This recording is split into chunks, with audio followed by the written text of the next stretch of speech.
Welcome to the Biblical Languages Podcast, brought to you by Biblingo. We bring together the latest research in linguistics, language acquisition, and biblical studies to better understand the biblical languages and ultimately the biblical text.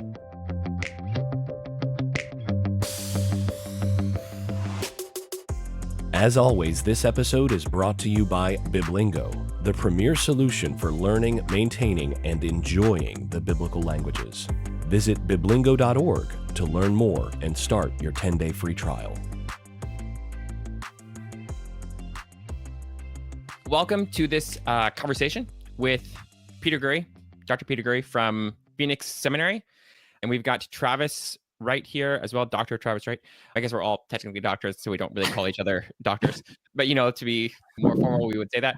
Travis is the head of community over at Biblingo. So this is a live event, the kinds of things that we will do as a part of our accelerator program, where we will talk to a scholar. And there's Peter repping Biblingo for us. So we gave him a shirt at SBL and said he had to wear it every day. He has been faithful. So we are here to talk about the textual history of the New Testament. Peter has written a book with John Mead called Scribes in Scripture. When did it come out? 2022? Yeah, I think it's 2 years old now. Yeah. Time flies. Yeah, it does, especially with kids. It's just like, it does. I don't know what. Yeah. So yes, and it's basically a high-level overview of the textual history of the New Testament, if I can summarize it like that. So before we get into it, some of these questions are basically going to be about the book or related to topics in the book. But first, Peter, can you introduce yourself for everyone out there that doesn't know who you are, what you're doing, and all that stuff? Yep. So my name is Peter Gurry. I teach New Testament here at Phoenix Seminary, where I also co-direct what we call the Text and Canon Institute, which is an institute dedicated to illuminating the history of the Bible, which that basically just means studying the history of the Bible, how we got it, and trying to help other people understand that too. So we have a website at textandcanon.org that has lots of, I'd say mostly lay level articles. So for the beginner to understand how we got the Bible, everything from text, what we're going to talk about today, so the manuscripts behind our Bible, both Old and New Testament, to canon, why do we have the books in the Bible that we have, and then all the way to translation, how most of us actually read the Bible today, unless you're a Biblingo user, and then you're learning to read it in the original language. But it's fair to say that for most people, most of us still read the Bible in a translation. So and we also are, we let people read the translations. You've let them occasionally, if they've been good, if they behaved. It's interesting, actually, that Christianity, is unique, really, in its proliferation of translations, because people have always wanted to translate the message to other cultures. That's just been part of the DNA. But someone has to know the original languages, so that's what we're here for. So, just a personal question, Peter, what got you interested in studying the textual history of the Greek New Testament to begin with? So a good question. So I'll give you the short version. You can pry if you want, but the short version is when I was in high school, I had been homeschooled until high school. And when I got to high school, 9th grade, the guidance counselor I sat down with before school started was going through my classes with me. And when it came to a foreign language, that everybody had to take a foreign language, I went to a fairly small Christian high school, but they had two options. You could take Spanish or Greek. And I just knew that Spanish was kind of what everybody else did. And I had a little bit of a rebellious streak, I suppose. And kind of because I knew everybody else did Spanish, I thought I don't want to do that. That's boring. So I took the other option, which was Greek. And it turned out to be Koine Greek. The principal at the time, he happened to teach, he was the principal, and he taught two classes along with that. One was drama, which I was not interested in, and the other was Greek, which I signed up for. So I ended up taking 4 years of high school Greek, and that really got me interested in the fact that there's something behind my English Bible. And so I was the kind of beginning Greek student who was foolishly correcting my English Bible translation from my Greek New Testament, in like year 2, when he hadn't even learned participles yet or whatever. And I was like, no, this is an aorist, whatever. So, but that really got me on. Probably alongside of that, my church that I went to, and then also just my mom were really, really supportive of missions, international missions. And so growing up, we always had missionaries coming through our house. So we had a number of Wycliffe Bible translators that my family personally supported that would stay with us when they were on furlough. But then also my church supported a lot of missionaries as well. So very early on, I had a concept of international missions and Bible translation in particular.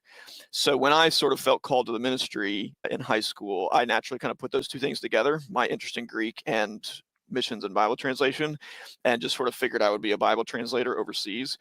When I got to Bible college, then my sister had gone there before me, and she had a number of friends who were Bible translators, and they all told her, they said, tell your brother to do the languages at Bible college and then let Wycliffe teach in the linguistics.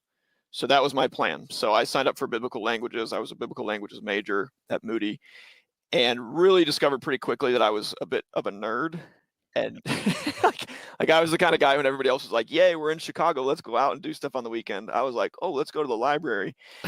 So I did. And I just like really discovered, like, I loved learning and I also loved teaching. So that was kind of my favorite for me. I didn't just like learning. I also loved it when I got to teach what I was learning to other people. So pretty early on, I started to realize my professors were having a profound influence on me.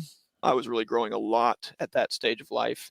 And so I kind of put 2 and 2 together and realized, hey, my friends are going to they seem like they're actually going to be better missionaries than I would be. And I seem like maybe I would be a better nerd than they would be. So how about if I stuff and be a teacher, and then I can train people like them who will go out and be missionaries. So I never did, part of the reason why I love Biblingo is because I never actually did get the linguistic training, because I changed courses, changed directions. And so I got a lot of the biblical languages, but didn't get much linguistics. So any linguistics I know is because I've just had to try to pick it up on my own.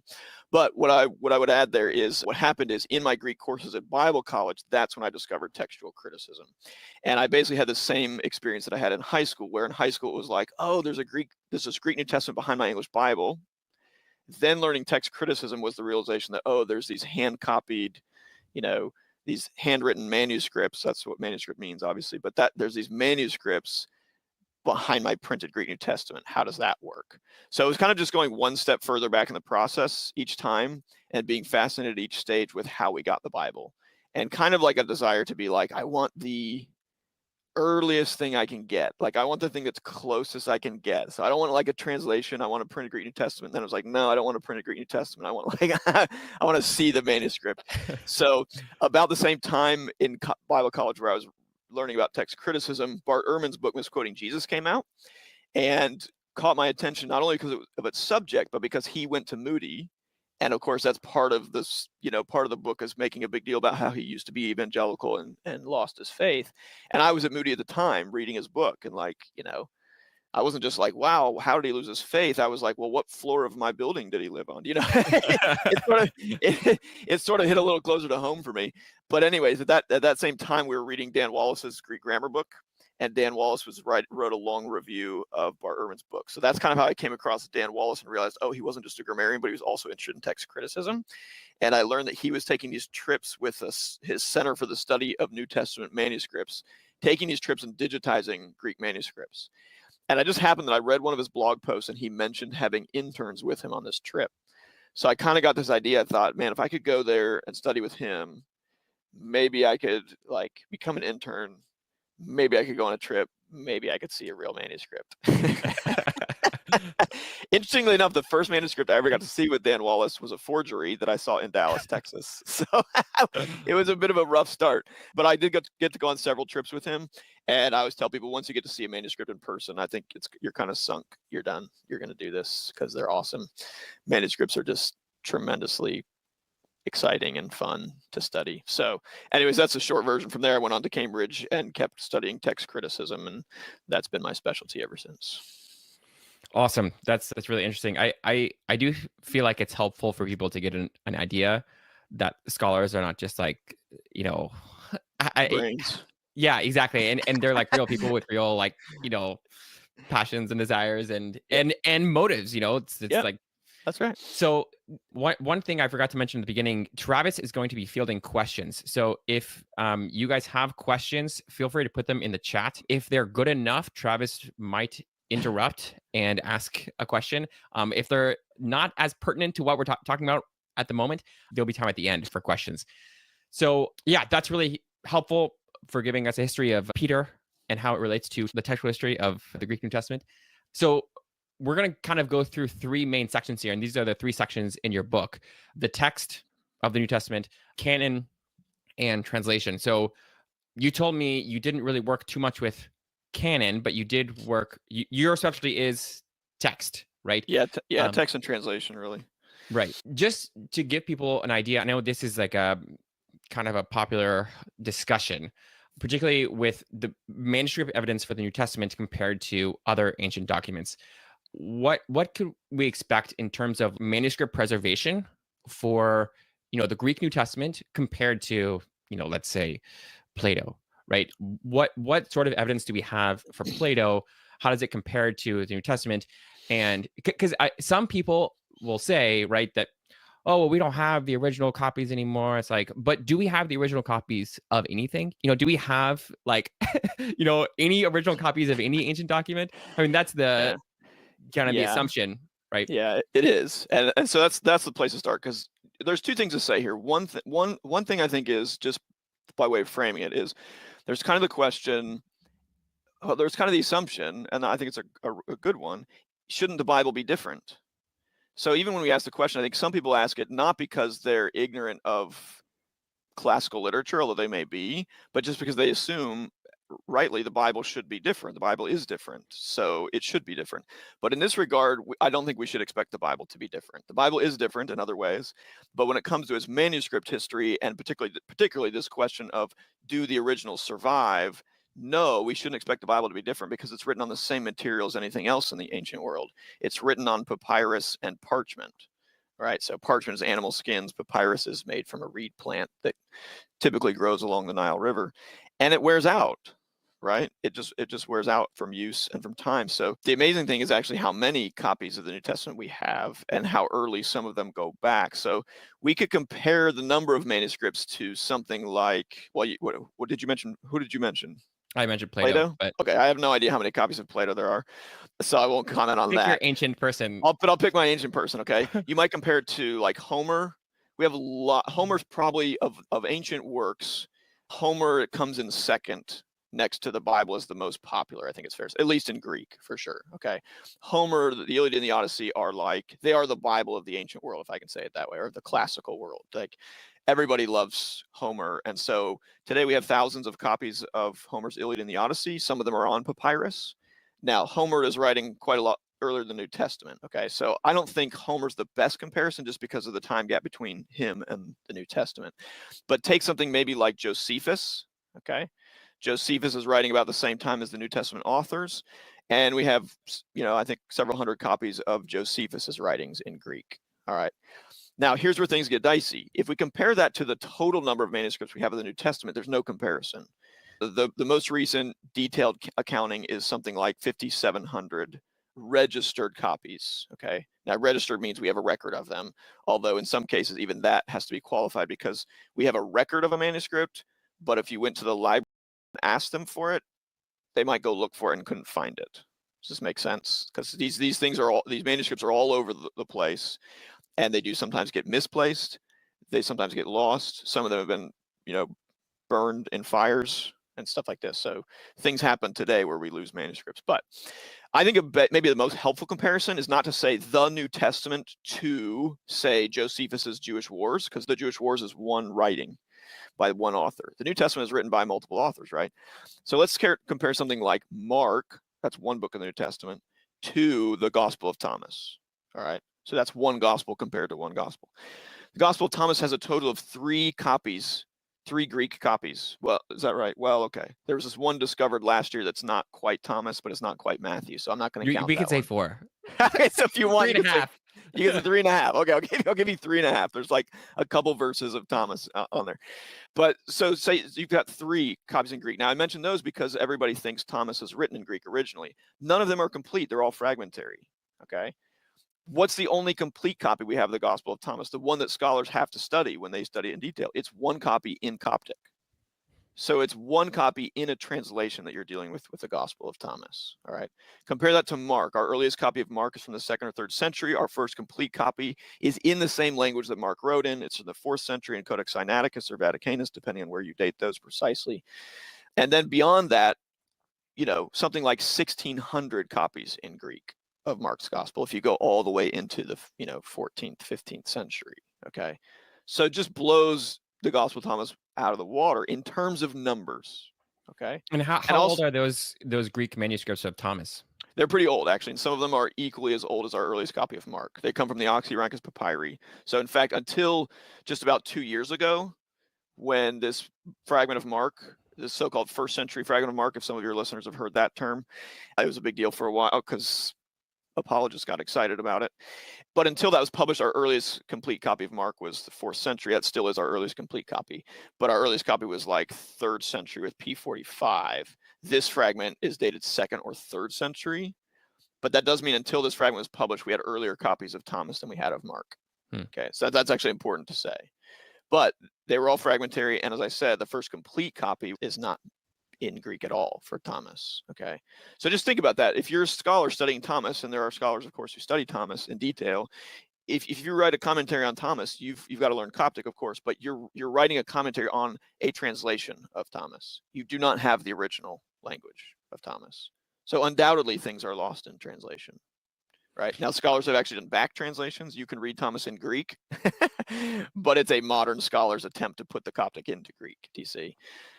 So now, one more qualification, and then I'll shut up and let you ask more questions. It's really important to say that mere numbers does not prove anything. Okay, so sometimes people get excited and they say things like, well, look, we have 1,600 copies of Mark and only 4 of Thomas. Of course, the text of Mark's gospel is, I don't do the math on that, whatever, way more secure than the text of Thomas. Well, okay, a couple problems with that. First of all, that's not really how you want to think about textual reliability, by comparing it to something else and saying it's better. So better and worse doesn't get you very far. The analogy I always use on this is Michael Jordan and LeBron James, right? We all know that Michael Jordan is the better basketball player, okay? If you're a millennial like me, at least. If you're younger than me, you're lost. I'm sorry. It's true. It's anyone who's seen Jordan play. Correct. Okay, this is right. Or seen The Last Dance on Netflix, okay? You know Michael Jordan is a better basketball player, but you never say that because he's better than LeBron James is therefore bad, right? So, okay, so just flip it. The fact that Thomas has fewer manuscripts does not mean the text of Thomas is bad either, actually, right? Are there places where the Coptic text of Thomas is maybe not a great translation or gives us a variant and doesn't give us the original text of Thomas? Yes, it's very plausible to believe that. Does that mean we have no idea what the original text of Thomas looked like? No, it doesn't, and scholars don't think that. Okay, so here's where the comparison does become helpful. You can say, well, if we trust the one manuscript of Thomas that we have enough to study it in detail, right, and do our historical work from that to ask questions about the Gospel of Thomas and what it tells us about the ancient world, of course we should trust the text that we have in our manuscripts of Mark. Now, where there's an important difference is, precisely because we only have one complete copy of Thomas, there are lots of places in Thomas where we have no textual variants at all. By definition, you've got one manuscript, right? You might think it's wrong, and a scholar might conjecture about what the original reading is, but they don't have another manuscript that tells them, oh, there's a difference, and I have to make a decision.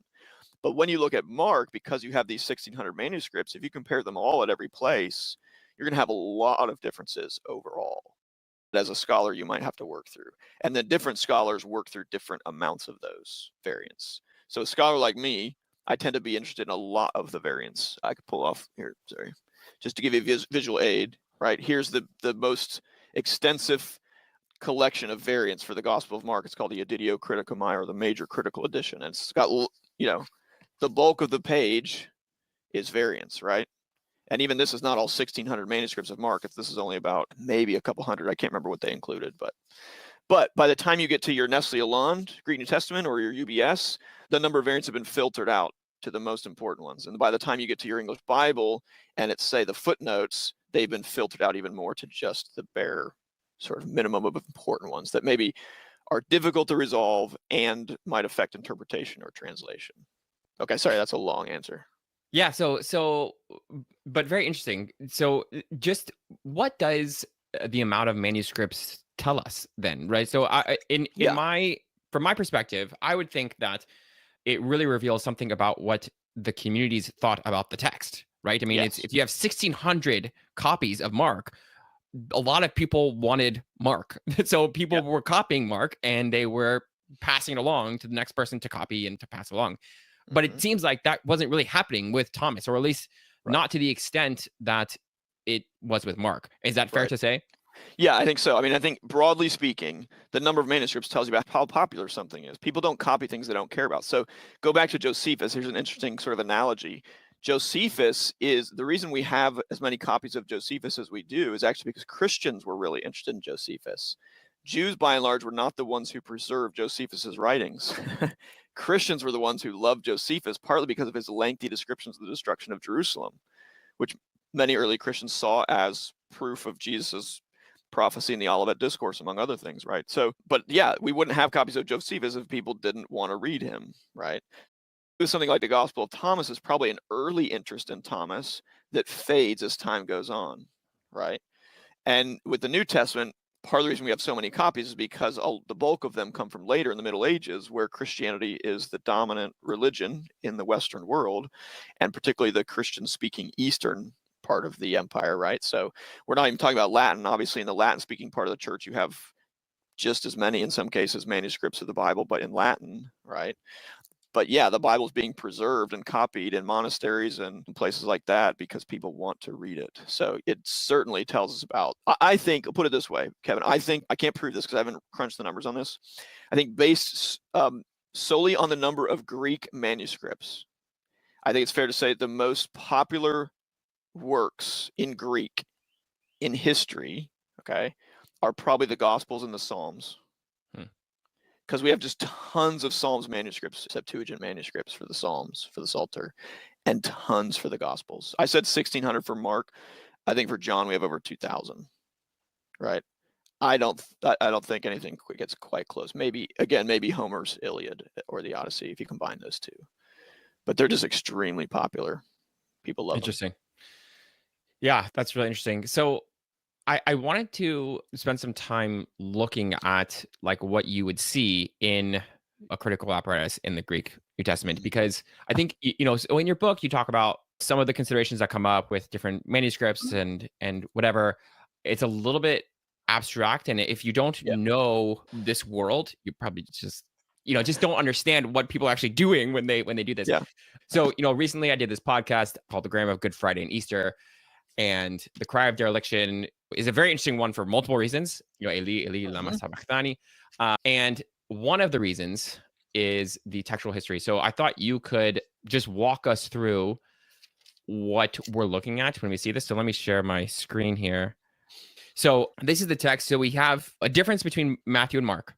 Many people assume that Mark wrote first, so that Eloi, Eloi, lama sabachthani would be earlier in that sense.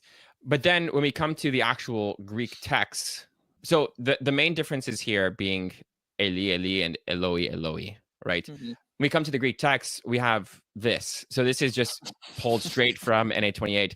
And again, if you are, someone that doesn't know what these things mean, they look like complete gibberish. Looks like gibberish, yeah. Exactly.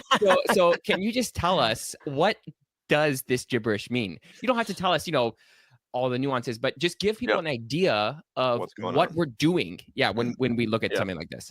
Yeah. Okay. So let's just start by saying what you're looking at, first of all, is the evidence from the apparatus. Okay. So what we call the apparatus is the part that records textual differences between witnesses. Now, I'm using the term witness now instead of manuscript because one of the things you'll notice here in your apparatus is it's not just Greek manuscripts. When you see something like, for the first reading, Eloi, right? Okay, sorry about my pronunciation, guys. Okay, forgive me. But when you see VG-MSS, I think the MSS will actually be a superscript in your printed edition, just so you know. But VG means Vulgate, okay? The Latin Vulgate. So we're not even dealing with a Greek manuscript here.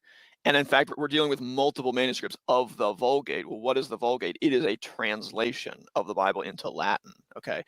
So in the next one, you see CO, that means Coptic.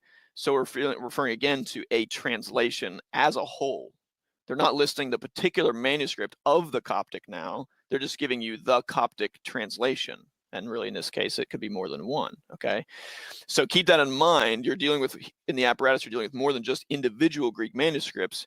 You're, at certain points, dealing with whole translations that they'll sometimes almost list as a whole translation, okay? All right, so what you've got then is, and you've hopefully got it listed out here, one on top of the other, you've got one variant after another. So each Greek text is giving you a different variation that's found in different witnesses. So the first one again, Eloi, Eloi. Then the next one, let's see. Okay, so the Eloi, Eloi. Oh, I'm You know, sorry. you have an Aleph, I have two. a B, 3, Yeah. 3. Walk us through Yes, what that is. Okay. what are those? So Aleph, so these then are going to be these are going to be witnesses, okay? And basically what happens is, because we have so many manuscripts, as we talked about, scholars have to have a way to reference them simply, okay?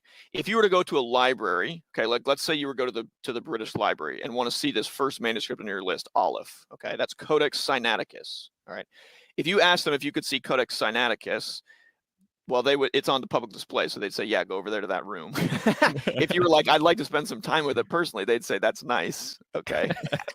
Unless What's you're your like, name? unless you're the head librarian, no, okay? But the point is, Codex Sinaiticus also has what's called a shelf number, and that's how the British Library knows it. I don't remember what it is offhand, but it's always like some kind of name and number. It's usually a name of whoever donated it to the library or something like this, or what part of sub collection is part of. The reason for mentioning that is if you go to a library and say, I want to see Codex, and then you give them the letter that's in your Nestle Aland, they will look at you like they don't know what you're talking about, because that's not how they know their manuscripts, okay? But if you were to put the shelf numbers for all these manuscripts in your apparatus, that'd be crazy, huge apparatus. Nobody wants to spell out Codex Sinaiticus in your Nestle Aland every time it occurs. So what scholars have done over the centuries, I guess it's centuries now, century and a half or so, is they came up with these designations, okay? And they assigned letters and numbers to all of them to make it easier to refer to them and make it shorter, more succinct.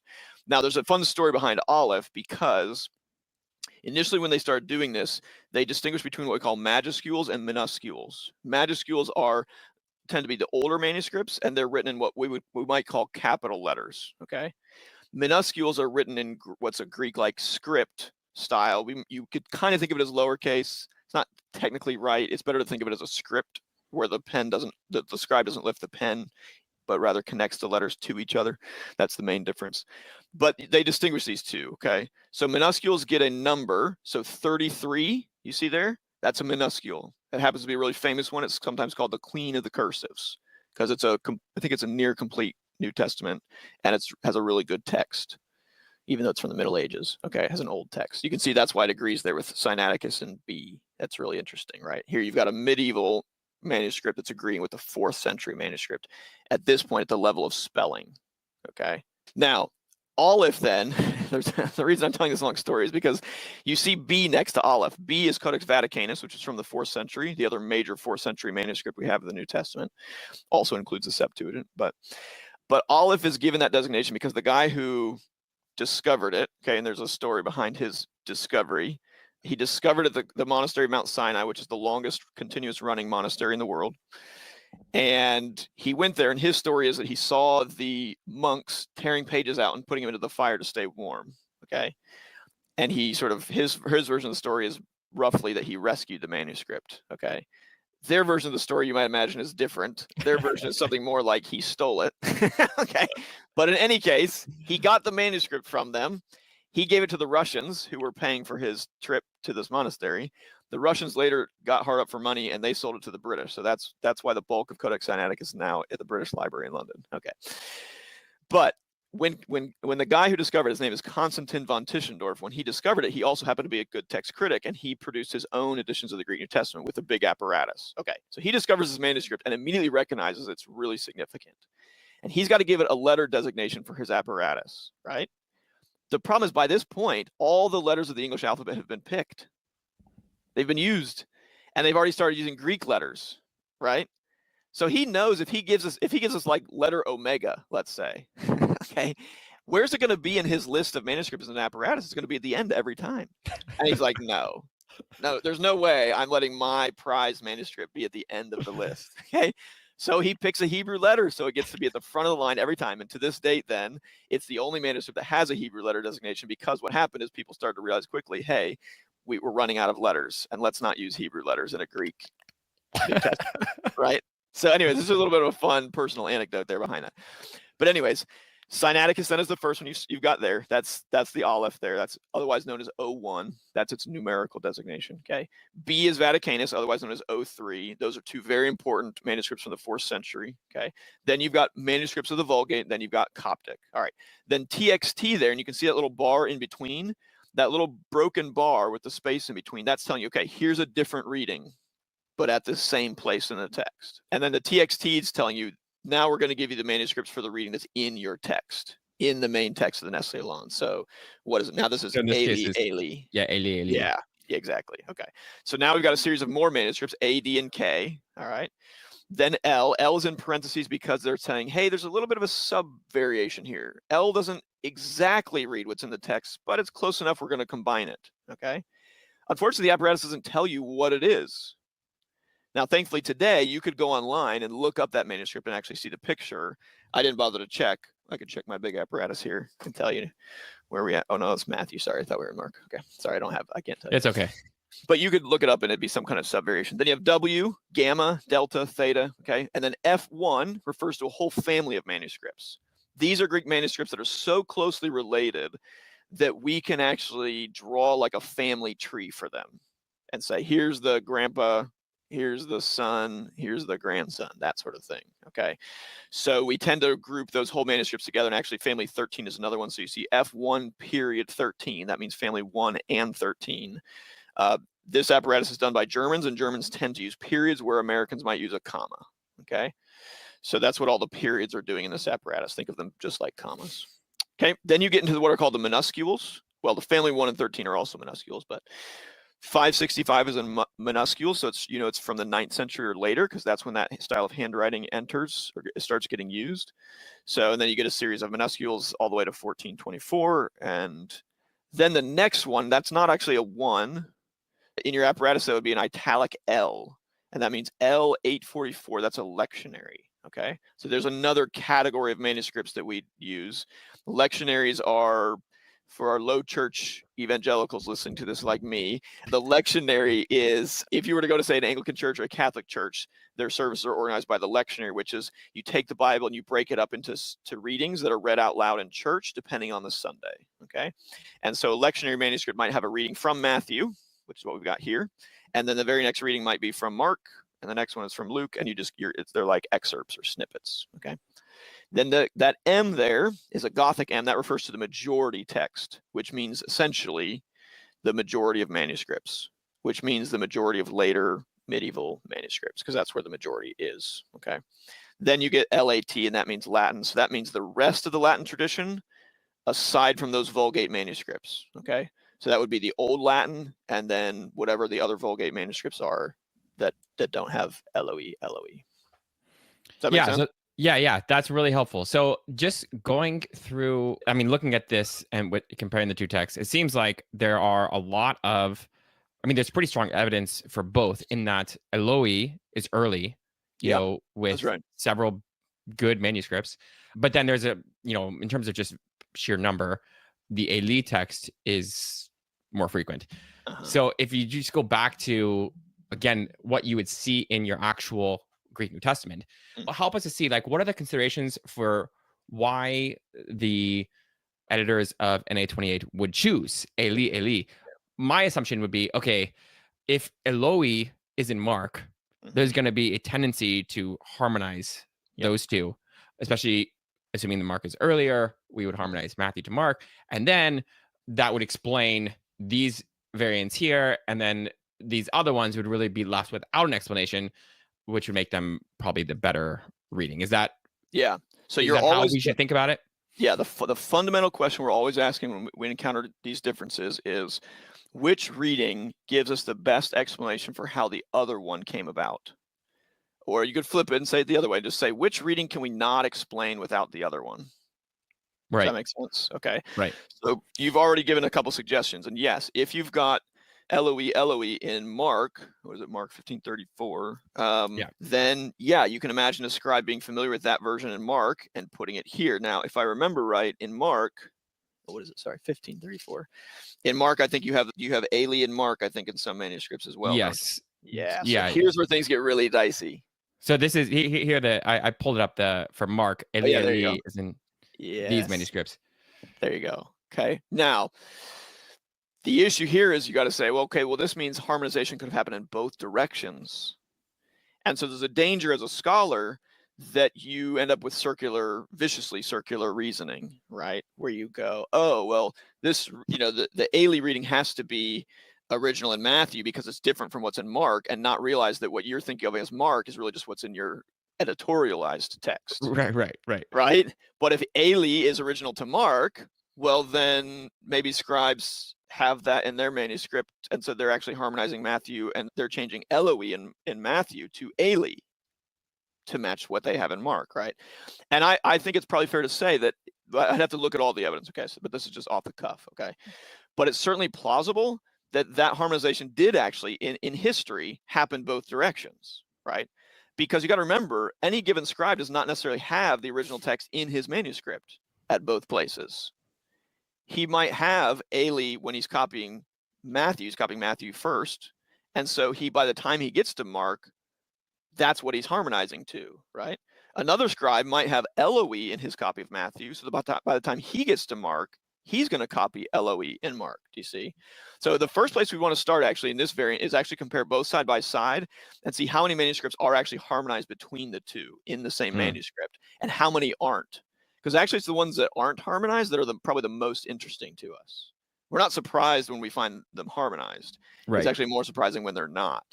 So we'd actually want to start with those manuscripts. I'd be most interested in those manuscripts that aren't harmonized and start asking questions about them, right?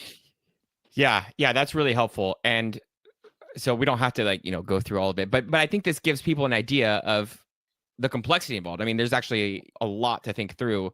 All that to say, even in something like this, which, it's like, yeah, it'd be nice to know exactly what Jesus said, in this case. It's still the variation that we're talking about is really not meaningfully significant, right? I mean, this, in my reading of it. It's not like in either case, Jesus says, my God, you haven't forsaken me. Right. Do you know what I mean? Right. So I would say Eli is Hebrew and Eloi is Aramaic. Yeah, and so they're just trying to figure out, and, again, we're talking about a very, very slight difference. Even, I mean. Well, and here's where, the reason this variant is so interesting is partly because there's a number of levels to it, right? We can ask questions like, well, what language would we expect Jesus to speak from the cross? Right. In his moment of greatest agony, is he, if I put it this way, is he defaulting to his heart language at that moment? Yeah, and what is that language? What is that language? Or actually, is he not, because he's quoting scripture? Mm-hmm. So we actually would be expecting him to speak Hebrew at that point, which would not be his, let's assume, maybe not his heart language as much. Do you know what I mean? In the same way, anybody in my class, if I start the Lord's Prayer in the King James Version, I've got a number of students who can finish it in the King James for me. Because Elizabethan English is their heart language? No, because that is a very familiar form of the Bible to them. Right. Okay, so you get into questions about what Jesus spoke from the cross, but then you also get into questions about like what Matthew or Mark might have given to their readers. And then additionally, you can get into questions about like, what would scribes have even known? By the 9th century, am I expecting a Greek scribe copying this in Constantinople to be sensitive to the differences between Hebrew and Aramaic as much as Kevin Grasso is? No, I'm not, right? But there are interesting questions you can ask about that. When does that happen? Is it by the 4th century? I might expect. But then, it's interesting that we have some 4th century manuscripts that you're saying are preserving the Aramaic version. Well, and to your point too, again, these scribes are people, so like they're just going to vary in terms of their own knowledge of the background and all these things. And this is, again, not a solution to the problem, but to point out, one, that this is counted as many of the variants, right? Which again is important, but it's not meaningfully important, right? In the sense that like, we're not going to change anything about what we know about Christianity from this, whether Jesus is speaking Aramaic or Hebrew here. The way I like to say, sorry, go ahead. Go ahead. The way I like to say it is, does this matter? And the question is, matter to whom? Right. And for what? Right. So does it matter? Sure. Does it matter to my mom doing her morning devotions? No, I don't think so.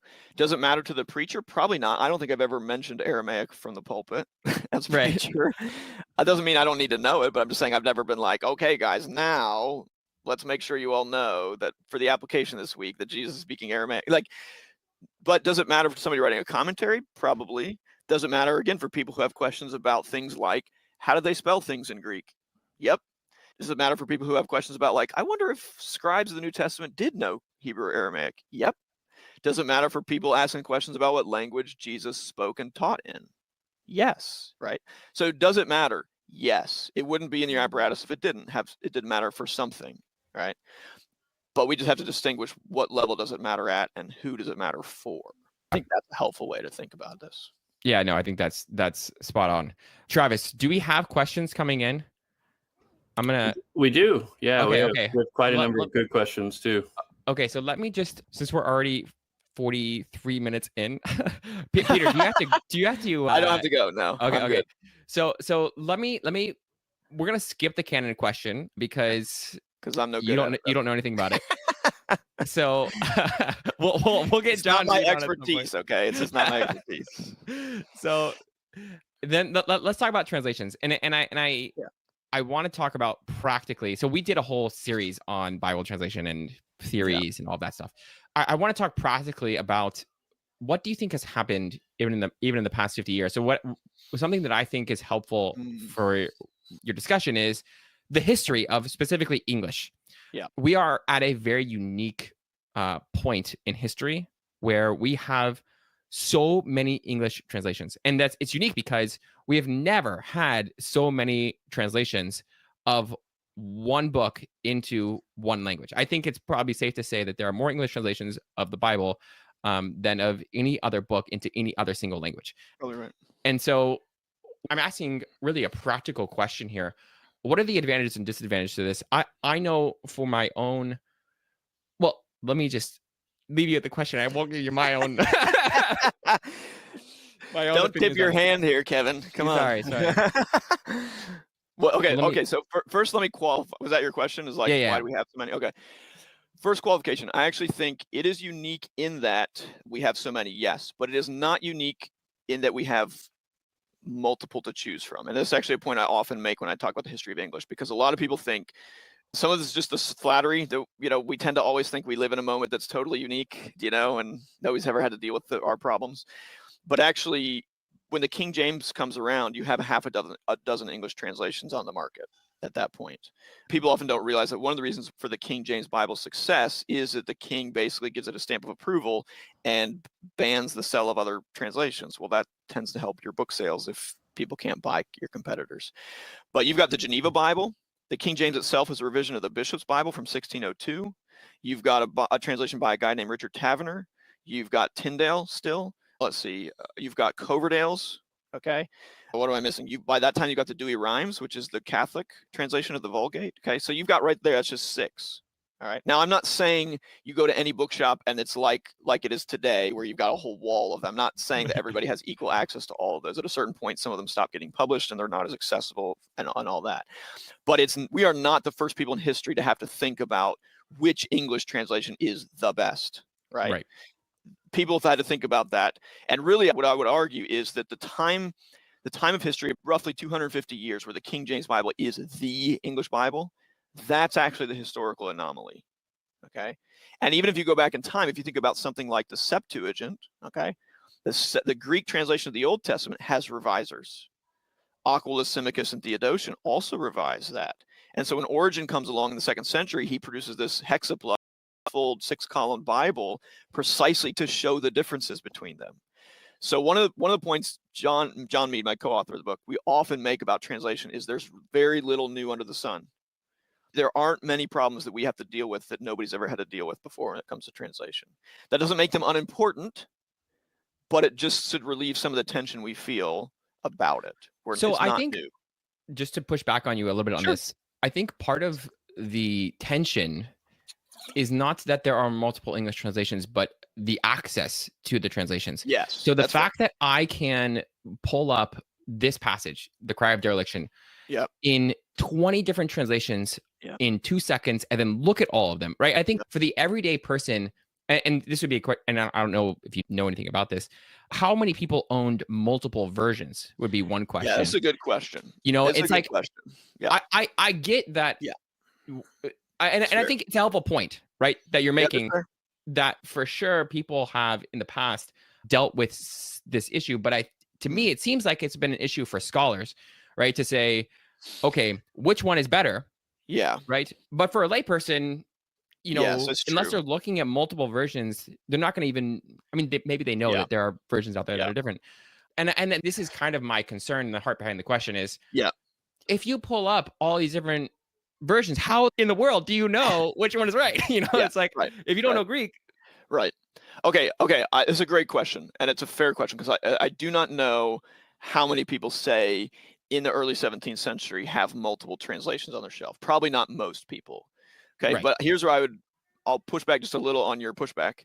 Sure. I actually think most English Bible readers today don't care as much as we think they do. You and I do, and the people who email us do. So we naturally tend to think everybody out there is really worried about this question. And it's easy for me because everywhere I speak on this topic all the time, and it's the number one question I get: which translation is the best, right? Right. So it's easy for me to think that's what people are worried about all the time. My wife never thinks about it. She just reads her ESV. Does she know there's other translations? Of course, she's married to me, right? I mean, she can't not. But like, she doesn't worry about it. My mom has read the King James Bible most of her life. At one point, I switched her over to the Net Bible. So I was like, Mom, this is the translation my seminary professors made. You got to read it. She read it for like, I don't know, 3 or 4 years. And then she's like, nah. And she went back to her King James, right? Does she know there are translations? Of course. But is she a Bible teacher? No. So she doesn't care. Do you know what I mean? Right. Like, she care when she has to. If the if the preacher points it out or something, but she's just like an ordinary Christian. So I don't think most ordinary Christians actually care as much as some of us think. Okay. Yeah. Now, that's not to say that people don't care, and not to say they shouldn't care. So let's keep a couple things in mind. One, I think let's ask the question, why are there multiple translations? And there's any number of reasons to this. I give about 5 in the book, but I'll just point out one here, since we're talking mostly about like, we're kind of thinking about translation philosophy, let's say.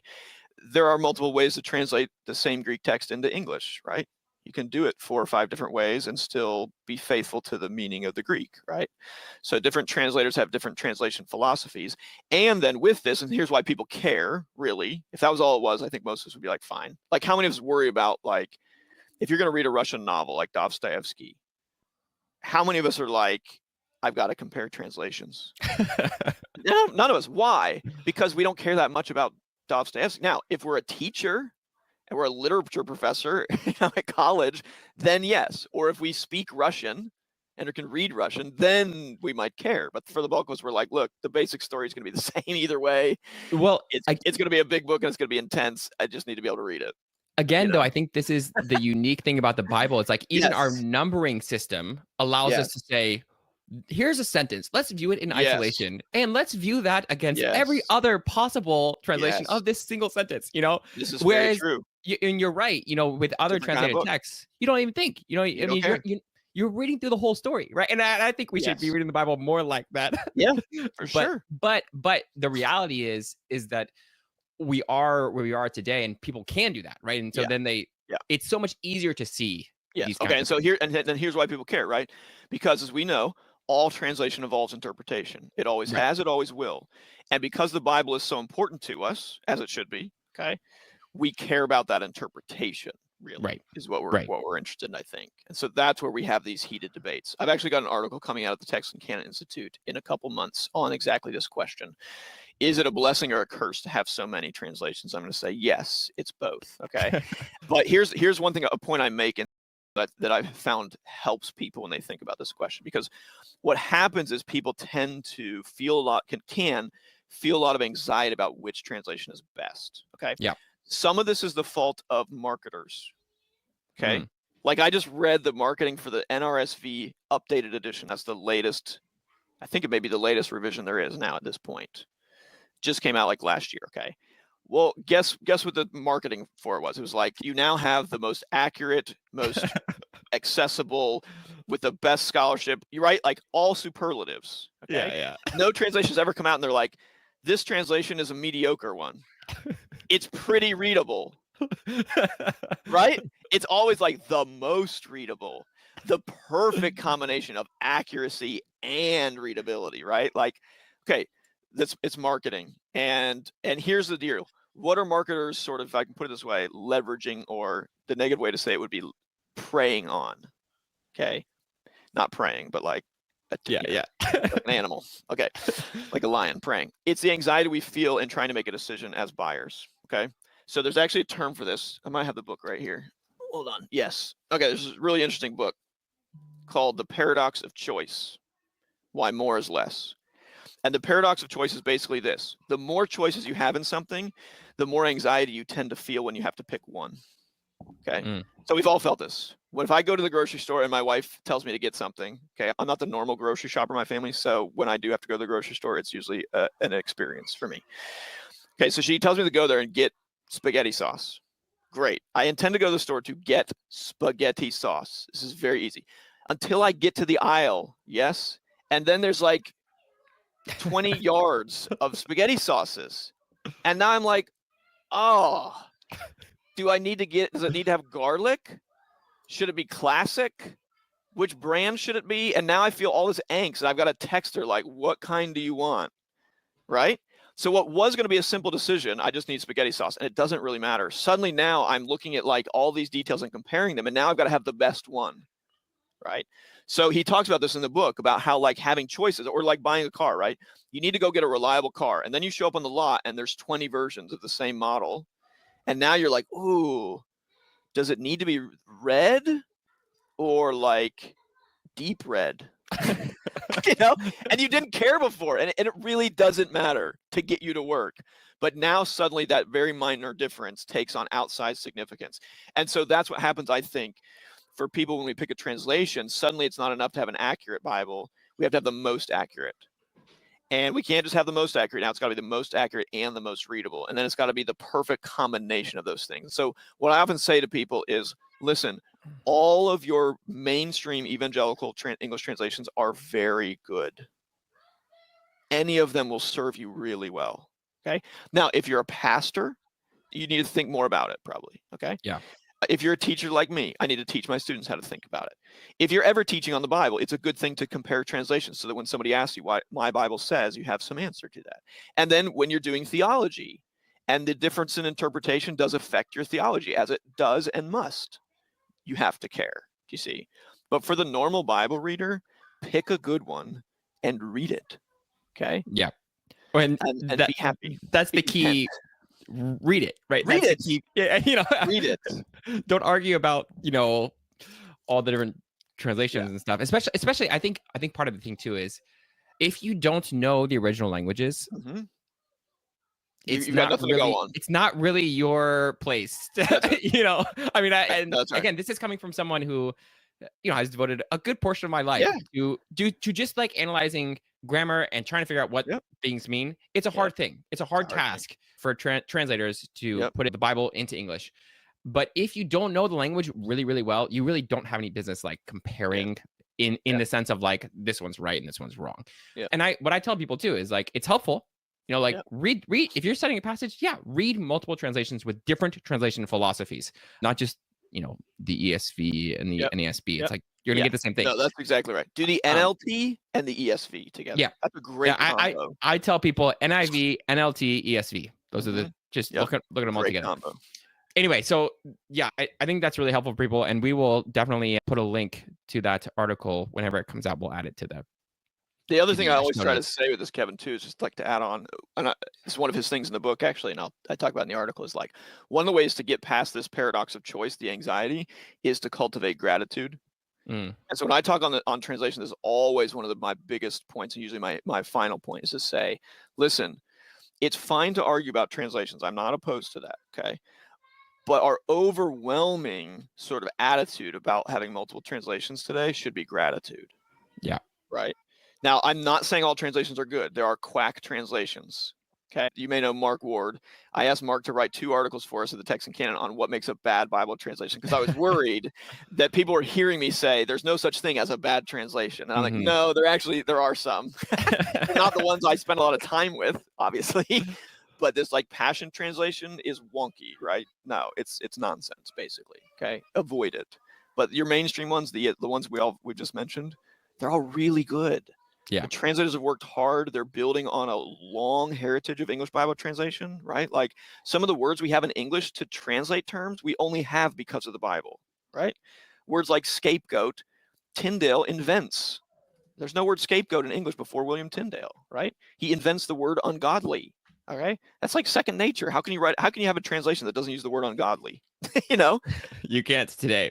You can't today, but translation into English is possible partly because there's such a long heritage for it to draw on.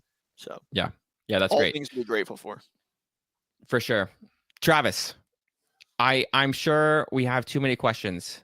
Can you whittle down what you've seen and ask Peter some questions from our audience? Yeah, Peter, let me say this first of all. You might like this story. My wife and I went on our honeymoon years ago to Italy. And so being the nerd I am, the first thing I wanted to do was to see a New Testament manuscript. And so we were in Florence and spent 2 days trying to find G. Vitelli's library that they have there. And I walked in and I said, I'm looking for P65. And they looked at me and they said, what is that? What is that? Yep. And they had a totally different classification system, but they brought me into the back of the library, opened up, the drawer and pulled out a papyrus from the third or fourth century. Yeah. And they let me look at it, like, don't touch, but you can look at it. And then they handed me an article in Italian and they said, here's what it's about. You're like, I'll stick with the Greek. Yeah, you're exactly right. If you walk into so many of these places, you're like, I'm looking for P whatever. And they're like, what is that? They won't know it. And you got to remember, like, they have a whole library to take care of, and their whole library is not New Testament. So we come at it from the Bible, think that's the most. What do you mean you don't know what P65 is? What do you mean? Yeah, exactly. And where have you been? The paparazzi, I mean, she was so excited that I was excited about what she does. She was like, do you want to see another one? And I was like, yeah.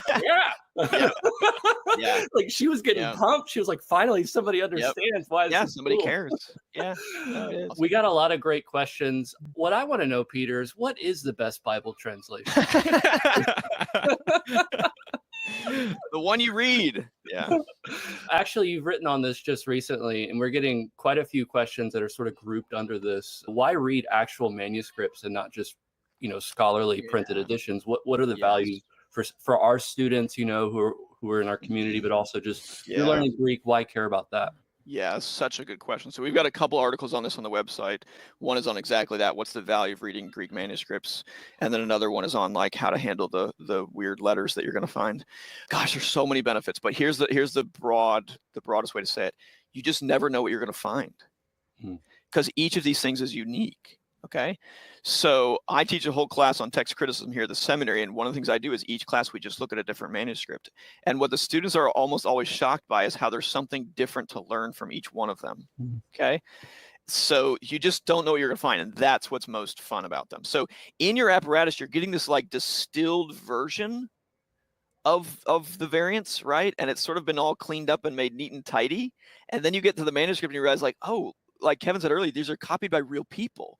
So like I like to show people in Sinaiticus, there's actually a point where you can see a fingerprint in the ink, right? That's amazing. Like that's the guy's fingerprint who copied this, Other places you start to realize like, okay, sometimes there's a danger in reading the apparatus that everything gets sort of atomized and you forget that scribes are copying a whole text. And so a change they make here in verse 4, it might explain the change they made in verse 5 or 6. Because they want to produce a coherent text, okay? Then it can be a temptation if you're just dealing with the apparatus to miss those connections and realize, wait a minute, the scribe has had to change this because his text read this earlier, and he wants a text that he's got to make a text that's readable, right? Or you find corrections. These are really fascinating to see. Well, I love to show these to church audiences because they immediately just can identify. I've got one where I show people a manuscript I looked at in Italy one time. It's a complete New Testament. On almost every page, there's corrections in the margin. And about half of them can be explained by the scribe simply skipping from similar letters to similar letters and leaving out what's in between. He catches himself and then puts that in the margin. Well, one of them, he puts it in the margin, but before he did that, he started to write it in between the two lines where he left it out. And then he crossed it out because he wrote the first word, legon, and then he crossed it out because he realized, oh, shoot, this is a much bigger accident than I realized. So then he's had to put it out in the margin, right? So he's made like two mistakes. And I always make a joke with audiences like, this guy was not a good scribe, but he was a pretty decent corrector, right?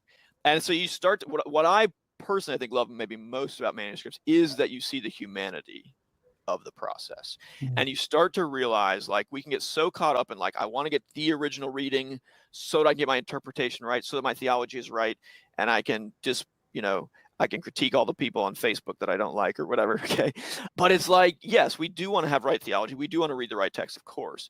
But, like, these are people's Bibles, right? So I think one of the reasons why I love what I do, especially, and why I love studying the manuscripts, because they put me in touch with the past, with those who've gone before us. And I'll just say this, one of the things that really struck me when we wrote the book, right? The book is about the history of the Bible. Writing it as a scholar, like, I sort of put myself at a distance from it and viewed myself as like, you have the history of the Bible is sort of like this stream running through history. And I'm standing outside the stream and I'm describing it for people, right? And by the end of the book, I realized I'm not outside the stream. And neither are my readers, right? And neither are our listeners. We're not outside the stream, at least as Christians. We're in the stream, right? It's our job to hand the Bible on to the next generation. And that actually has kind of completely transformed my view of the history of the Bible. Start thinking of it that way. It's not just a history of, like, who did what and when and why. It's like these people are trying to pass the Bible on to the people who come after them. That includes scribes. That includes translators. It includes lots of Bible scholars. It includes printers and publishers, right? And booksellers and a whole host of people. Today it includes people who run websites like Bible Gateway. And I started to realize, wait a minute, I'm inside the stream too. And now I realize, no, this then it becomes a responsibility I have to people. And so now I have to ask myself the question personally, what am I doing to pass the Bible on faithfully to the next generation? And, I said to you guys, like, I don't need to preach here, but, like, you guys at Biblingo, you guys have a responsibility, right? You're part of that stream now of trying to help people understand the biblical languages so that some of them will get trained up. They may become Bible translators. And it's going to be their job to hand the Bible on to the next generation faithfully. So, sorry, I don't know what your question was. Your question was about that's great. So we have that's great. We have a summer reading series. We're actually looking at manuscripts themselves. So we're looking at, some Ptolemaic papyri. We'll be looking at Dead Sea Scrolls and stuff. So we're definitely on the same page in terms of accessing the material culture and history of the Bible, its transmission, the human experience of this is how your Bible got to you. Which is a great plug for Scribes in Scripture, right? And also, how we got our Bible. Connected to that, actually, what resources would you recommend to begin to look at manuscripts? Is there a particular manuscript, a website, good question. Resources for papyrology and paleography, things like that? Yes. I'll mention too, if you go to our website right now, Text and Canon, the lead article is called Resources for Reading Greek Manuscripts. That's going to help you most with minuscule handwriting, so the script style, because there you're going to find lots of abbreviations for things, what we call ligatures. On that article, in sort of the middle of the article, is a link to another article called For Benefits of Reading Greek Manuscripts. That'll walk you through some more. The best place to go is two places. One is csntm.org, the Center for the Study of New Testament Manuscripts, because they've got tons of pictures and they've got a really easy interface to use. So just pick a manuscript. What I recommend to Greek students is take what you're already reading. So if, let's say you're early on, you're doing 1 John, okay? Pull out your Nestle Aland, then go to csntm.org and pull up Codex Sinaiticus, all right? It's going to be all capital letters. So at first you're going to think this is not Greek. It is. You're just not used to capital letters. You haven't seen them in a while, or you haven't seen very many of them.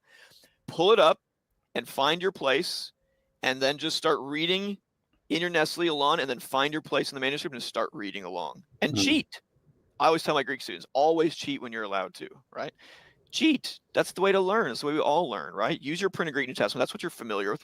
That's how we learn. We take the familiar and then extend that to what's unfamiliar and try to bridge the gap. Okay, it's all learning is.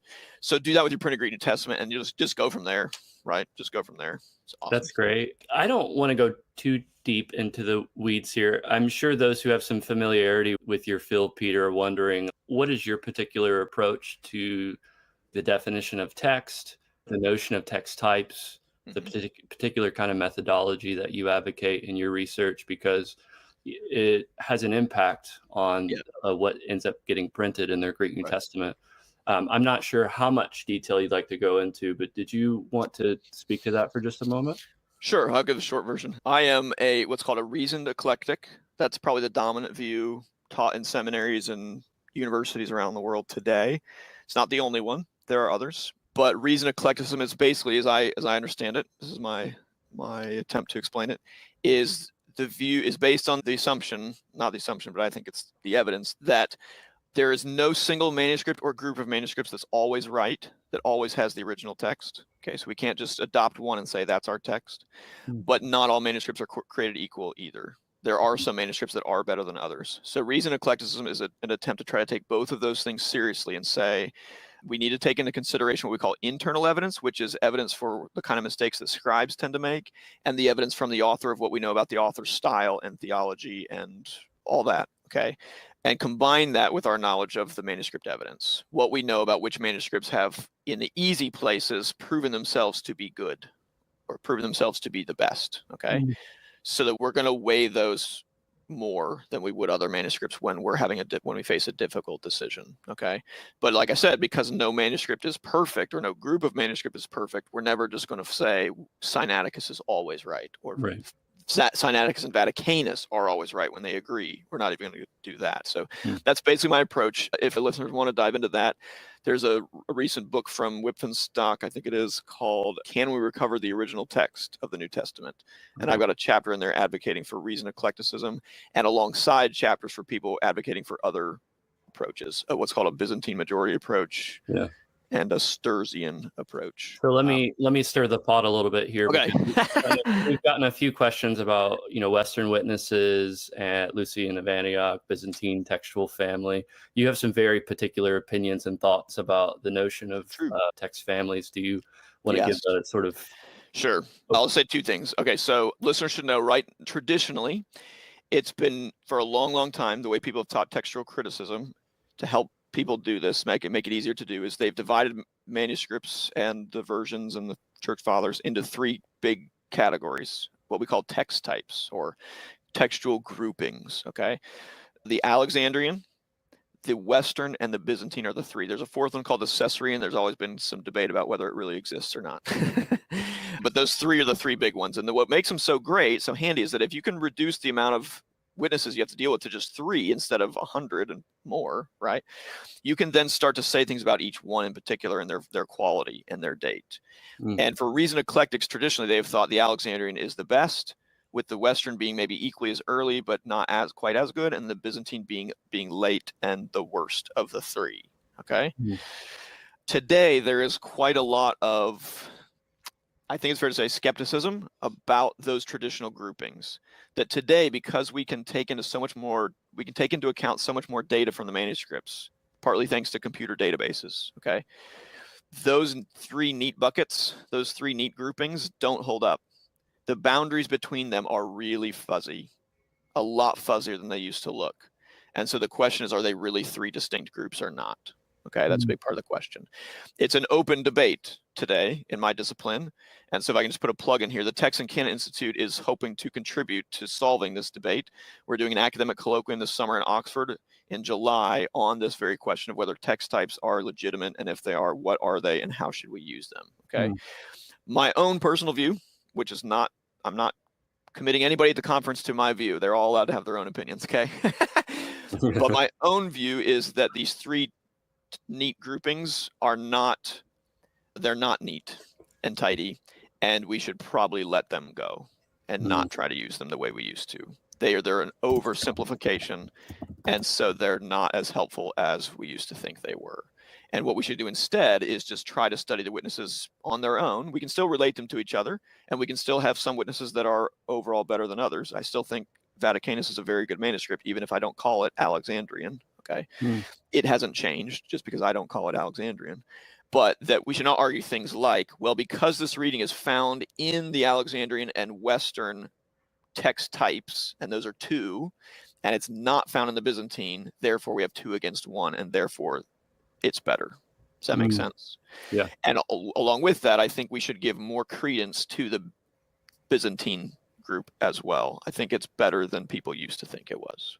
That's a very short version. Yeah, that's great. That's perfect. In terms of appreciating the reliability of the Greek of the New Testament, we've talked a lot about different so-called text types and different changes. And as an expert in the field, I'm sure lay people are wondering, well, what is his estimation of the reliability of the actual Greek text? If it's being changed from edition to edition, what are those changes like?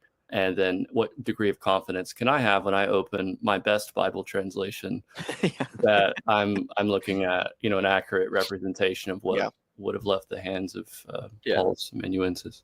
Yeah, good. First thing to say is probably listeners should know that English translations today are not always translating the same Greek text, right? They have to make decisions at these places where there's difficult variants now.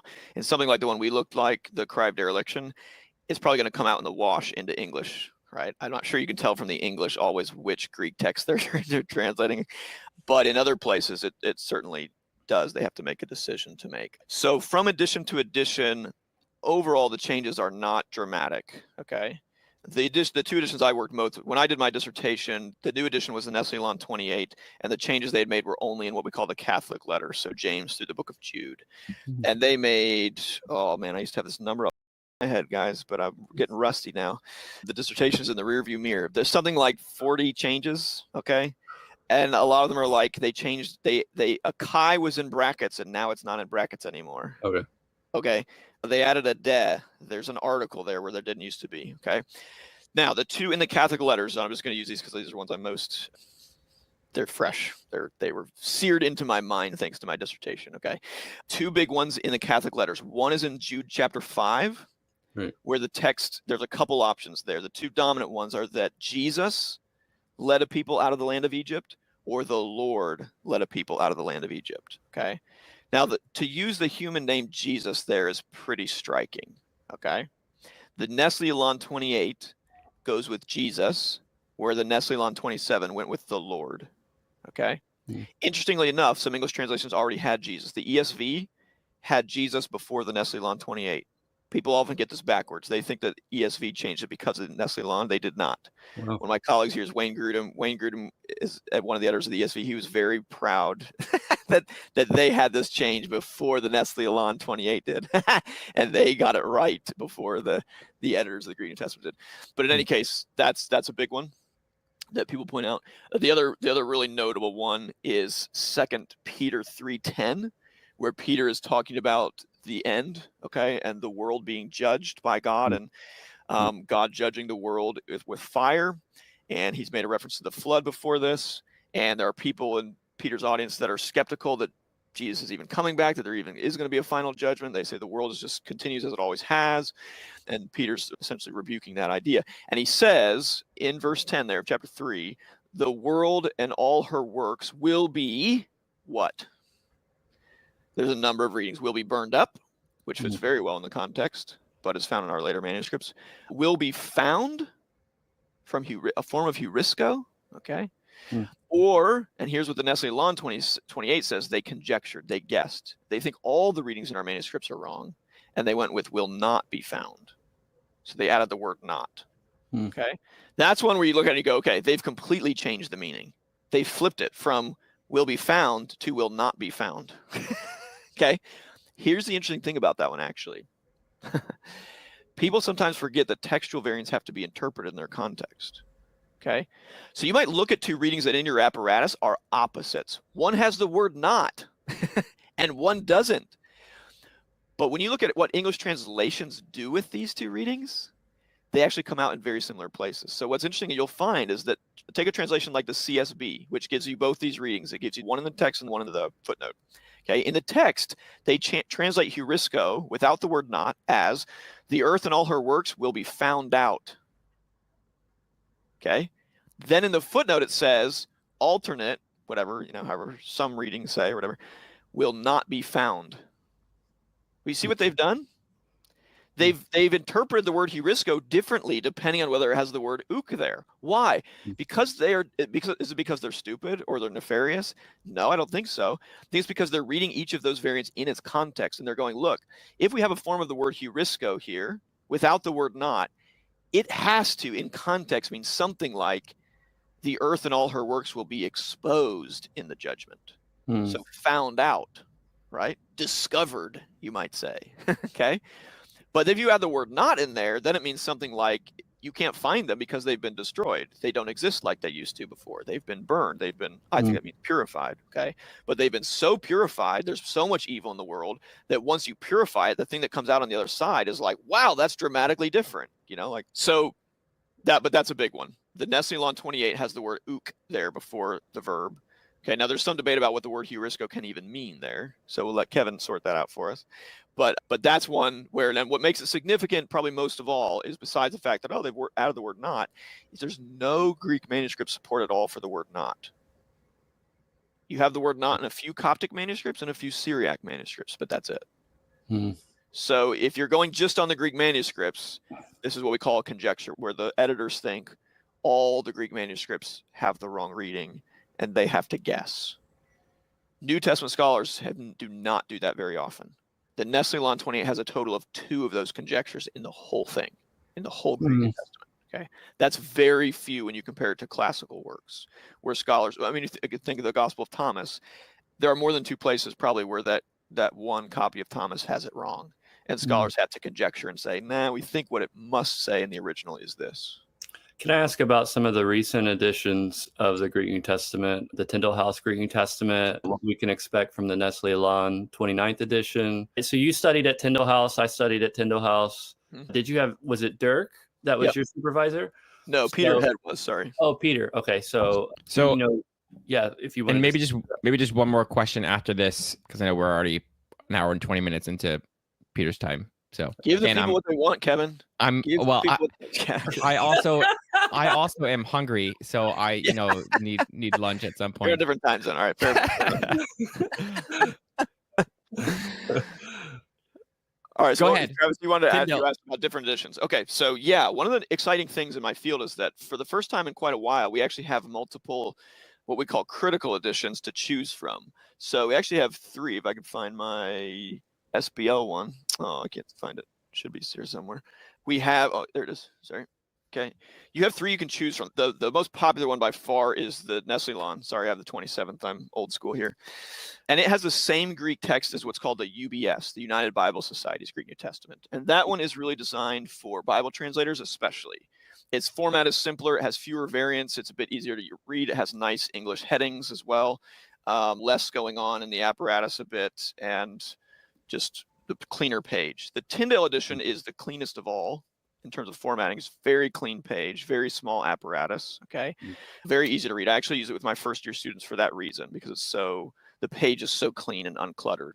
It's not as intimidating to them. So with the Tyndale House edition, they have a slightly different approach. They're still reasoned eclectics, but they are, I think it's fair to say, they lean more on early manuscripts than the Nestle-Aland does, at least the latest iteration of the Nestle-Aland. The Nestle-Aland, as I said, one of the changes is they are actually more, they trust the later manuscripts, those Byzantine manuscripts, more, I think, than Dirk does.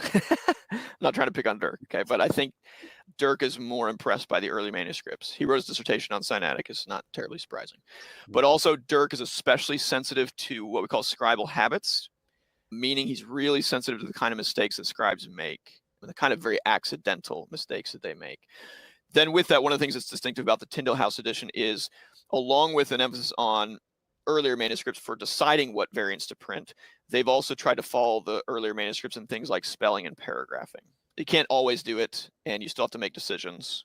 But the paragraphing, you'll notice they do what's called ekthesis. So that's instead of indenting. So that's just a little weird quirk that takes some getting used to. They've also followed the order of books that's more common in our Greek manuscripts. So you'll find the Catholic letters right after Acts. So that's one thing to keep in mind. I am told the Nestle-Aland 29 is also going to do that. They're going to move the Catholic epistles. So that'll be a big change for people. That'll be exciting to see people's reaction to.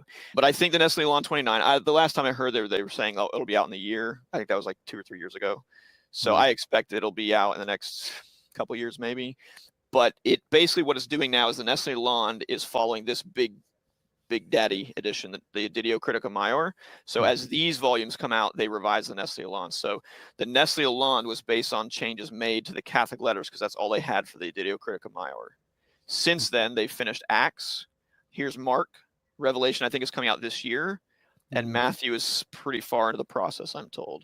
They're also working on all the other books at the same time. So as those are finished, they will revise the Nestle-Aland, and we'll have 29th, 30th. I expect in my lifetime we'll get up to, I don't know what we'll get up to, but probably a new one at least every decade is my guess. So, that's awesome, Peter. Thank you. A lot more to say about the history of those editions, but that's the basics.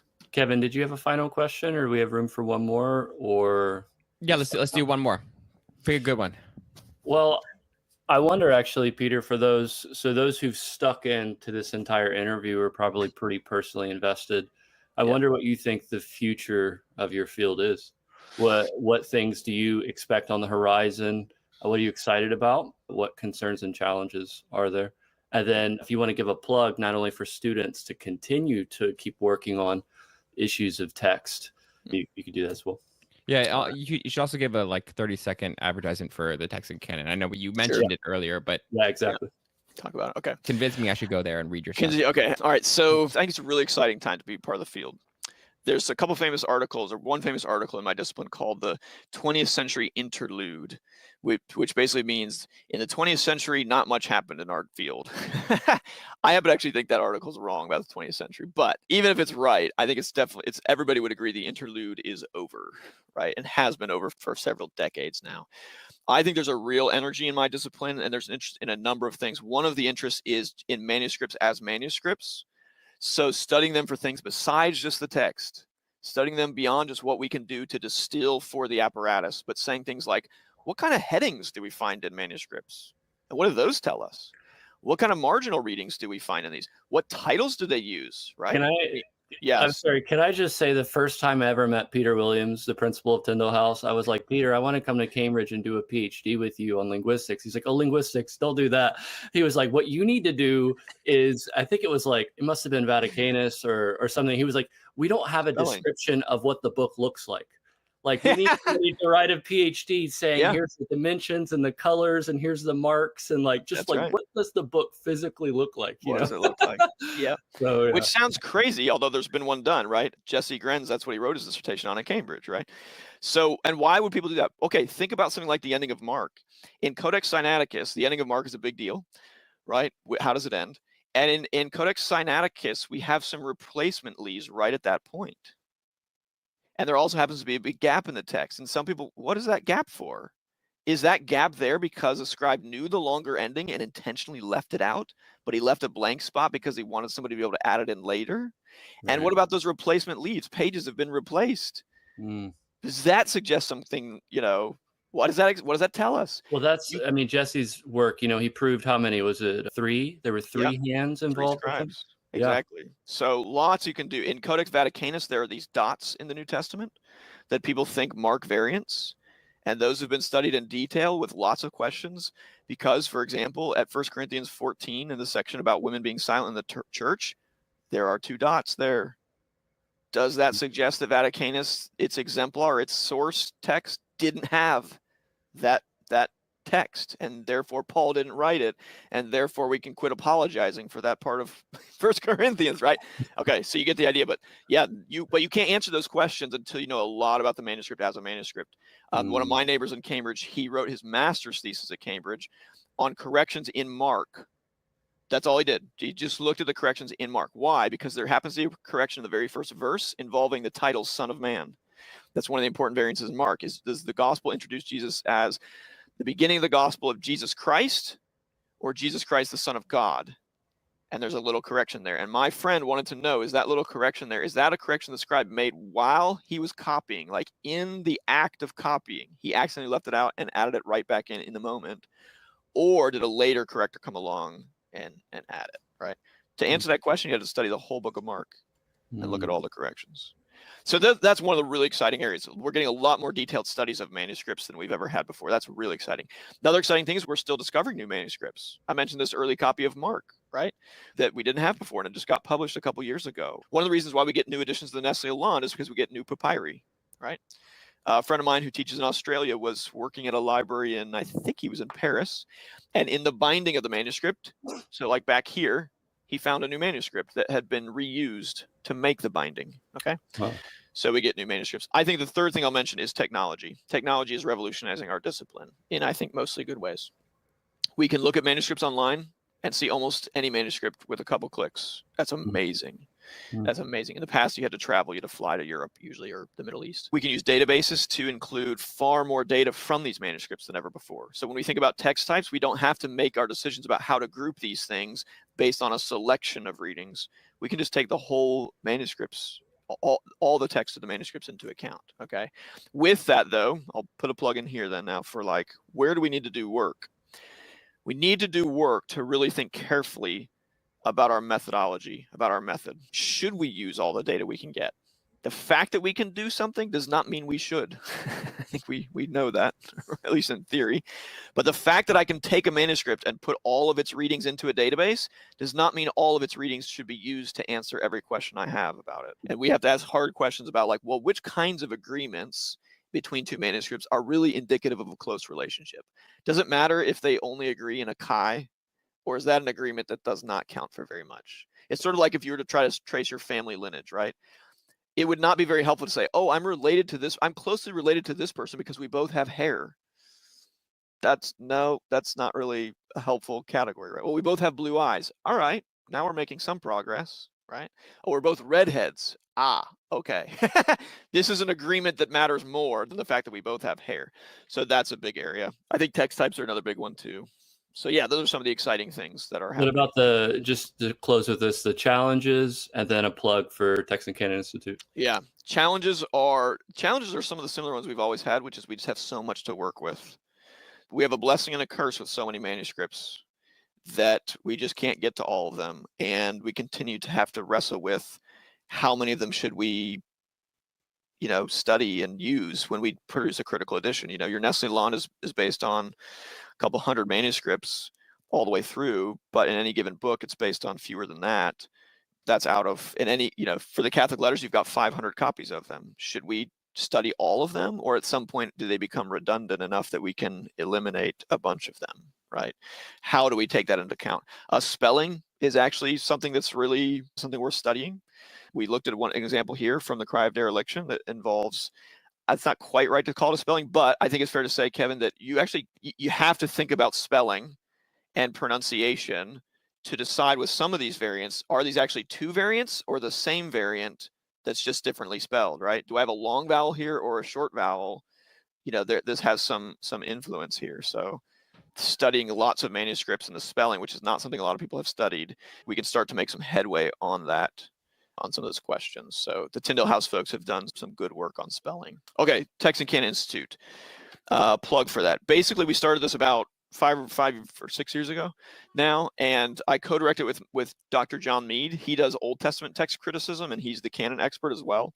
And so what we did basically is a number of years ago, we just decided, hey, we should combine we should put our powers together and form a superhero team and study the history of the Bible. And what we could do is a couple things that I think are unique. One is we decided pretty early on that we did not want to bifurcate between academics and more popular stuff. We actually wanted to do both. So one of the things people will find that we do at Text and Canon is we do both really high level academic stuff like our colloquium this summer, but we also do stuff like articles on what's the best Bible translation, okay? Because we want lay people to understand the history of the Bible. We think there's just a ton of benefit that comes to Christians for knowing how we got the Bible. Things like it can strengthen your faith. It can help you deal with apologetic questions that come up, some of the ones we've talked about here today. We've talked about the other one of just it should encourage your faith. When you understand what Tyndale had to go through to translate the first Bible from Greek, it should help you really appreciate your Bible and not complain so much about like, but my Bible says, right? Like you have a Bible, be thankful for it, right? Tyndale died so you could have it. So shush. Well, So and a lot of things people still don't have it. And a lot of people still don't have it. Exactly. So we do that. We talk about having 3 pillars. We do scholarship. We do resources. So that includes our articles on their website. That also includes a traveling conference that we do called Scribes in Scripture, where we come to churches and talk about the history of the Bible. We have just yesterday announced a video version of that conference. So you now don't have to travel anywhere, and that'll go on sale in the coming weeks. But if you go to our website, you can find information about that video series. It's just the 4 lectures we normally do in church, but we record it in a professional studio in front of a live audience. So it's hopefully fun to watch. What else am I missing on resources? I think that's mostly it on resources. And then the last thing I'll mention, but maybe of interest to some listeners, we have a fellowship program where we give a $10,000 scholarship to students in our THM program here at the seminary, and they get to work extra closely with us here at the Texan Canon Institute and be a part of the work that we do. So I'm looking at your comments, but Edwin Smith, who's in your comments on YouTube, is one of our fellows. He's now doing Bible translation work with Wycliffe. Our other fellow, Clark Bates, just graduated with his PhD, just passed his Viva yesterday, in fact, and he studied the manuscripts of Ephesians in his PhD. We've got another fellow right now, and we're interviewing two for the fall. So that's maybe the most interesting one if students are in an MDiv program or an MA program right now and want to do more in this field, especially as a gap between their master's degree and their PhD. Our program is a great way to get yourself ready for a PhD program. I'll shut up now. Awesome. Well, thank you very much, Peter, for all of your time, sharing your expertise with us. And yeah, it was a lot of fun. Happy to do it, guys. Thanks for letting me go so long. Sorry. No, we're giving people what they want, right? That's right. We had a good time, hopefully. So, but thank you guys, and thanks for all you do at Biblingo. You know, I love you. Love what you do. Yep. So. Yep, for sure. Well, we are signing off. Thank you to all of our listeners for joining us for this live episode of the Biblical Languages Podcast. Thank you for listening to the Biblical Languages Podcast, brought to you by Biblingo. If you enjoyed this episode, be sure to subscribe on your favorite podcast app and leave us a review. You can also follow Biblingo on social media to discuss the episode with us and other listeners. And don't forget to visit biblingo.org to start your 10-day free trial of Biblingo.